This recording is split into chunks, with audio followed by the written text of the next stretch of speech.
கடவுளை எப்போ கும்பிட்டா எனக்கு சரியாக இருக்கும்? இறைவனை எப்போ வழிபட்டால் எனக்கு விரும்பின மாதிரி பலன் கிடைக்கும், நான் கேட்ட பலன் கிடைக்கும், என்னுடைய பிரார்த்தனை நிறைவேறும்? இறைவனை வழிபடுறதுக்குன்னு ஏதாவது நேரம் இருக்கா? அதை பற்றி தான் இன்றைக்கி பேச போகிறோம். கண்டிப்பாக எல்லாரும் தெரிஞ்சிக்க வேண்டிய ஒரு அற்புதமான உண்மை. இப்போ இறைவனை வழிபடுறதுக்கு அப்படின்னு பார்த்தீங்கன்னா பல டெக்னிக் சொல்லி கொடுத்துருப்பாங்க நமக்கு. இந்த கடவுளை இப்படி வழிபடணும், இந்த நேரத்தில் வழிபடணும், இந்த முறையில் வழிபடணும் அப்படின்னு நிறையா சொல்லி கொடுத்துருப்பாங்க.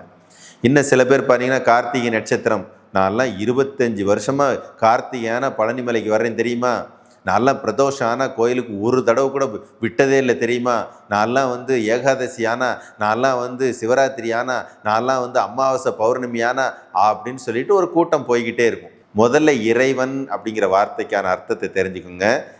நீக்கமர எங்கும் இறைந்து கிடப்பவனுக்கு பேர் இறைவன். இறைந்துன்னா நீக்கமர நிறைஞ்சு கிடக்கிறான்னு அர்த்தம்.